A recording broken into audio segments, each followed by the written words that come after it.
Hi, this is Make a Geek and I'm Dan. This week I'm going to be copying a project by a gentleman called Richard Morley. Hi Richard. He produced an interesting set of videos around routers, and one particular jig that he has had a video about is a router thicknessing jig. The idea being to take a router and use it to allow you to get some fairly consistent thickness passes on multiple pieces of timber. It seemed like a pretty good idea, so I figured I'd have a go myself. But I've got some bits already cut. The important things seem to be you want a really as flat as you can get reference surface. In my case, this is a sort of melamine covered board from a kitchen that I removed recently. You want nice consistent thickness strips for each side so that you can be pretty sure that the height is the same at each side, and obviously you need another nice flat piece for the router mount to go on, and I have a piece of MDF which seems to be pretty flat. So with that, I'm going to crack on, see how it goes.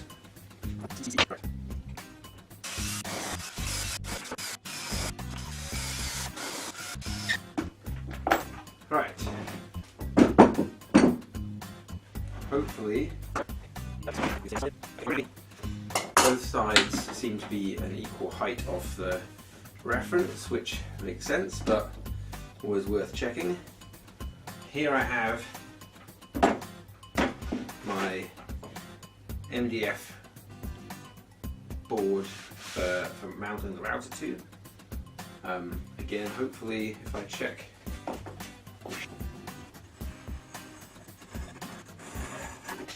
here's my router, draw around so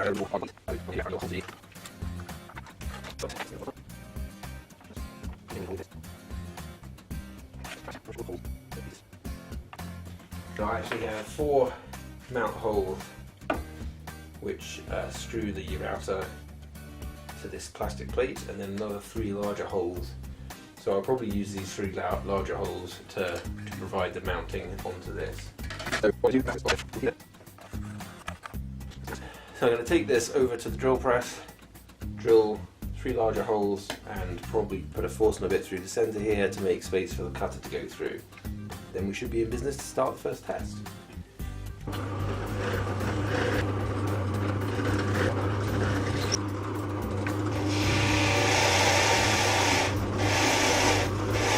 Here, and then I can find a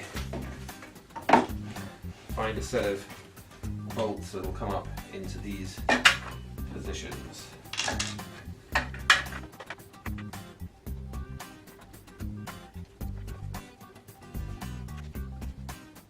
Just going to figure out what the M rating for the bolts I need for this is. I should have a few spare.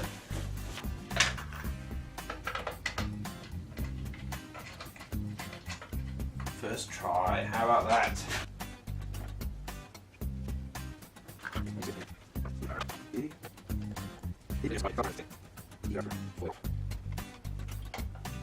Perfect. Ta-da! Now all I need is to change the bit in this to a flat bit. I don't have a surfacing bit, at least not yet. If this works really well, I might get one. So I'll just find the sort of biggest, flattest piece I can get. This is the biggest bit I've got. It's like a 20mm cutter. This is the overkill spanner, but it is what I've got.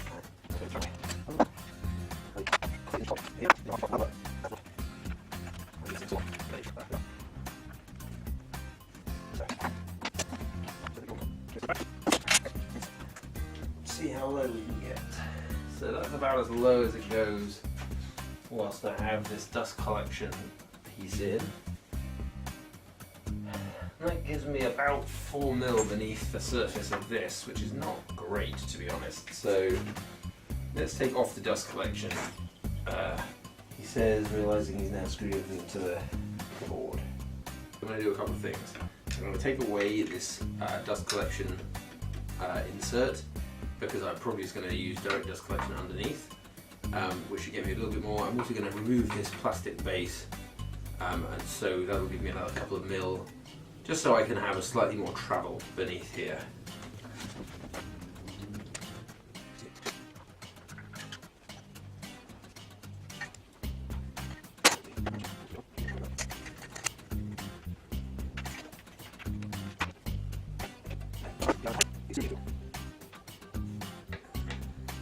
see what the situation is like, but we may just need to chop these screws down.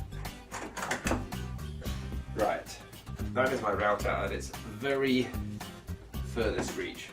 That's actually pretty good because the screws, whilst they are proud, this can come down so far now that the entire cutter is feeling that turn. My hole is slightly off centre and the nut wants to rub against it just a little bit. That's no good. So I need to take this back to the drill press and just widen this hole a little.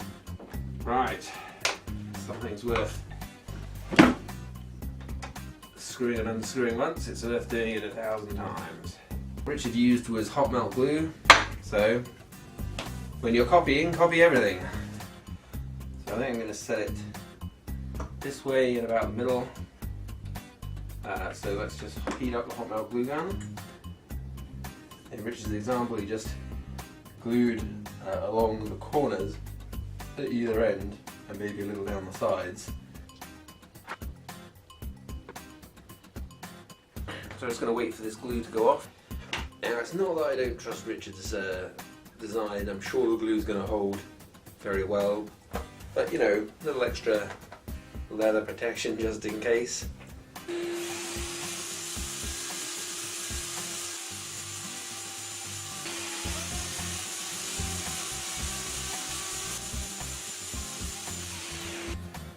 Let's just take this away and see what we've got. I think with a proper surfacing bit I could definitely see the potential. Let's see how flat that is.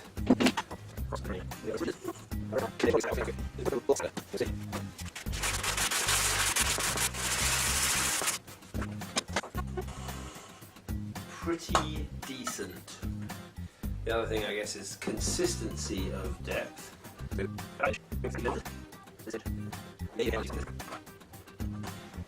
I would definitely struggle to plane it as flat as this.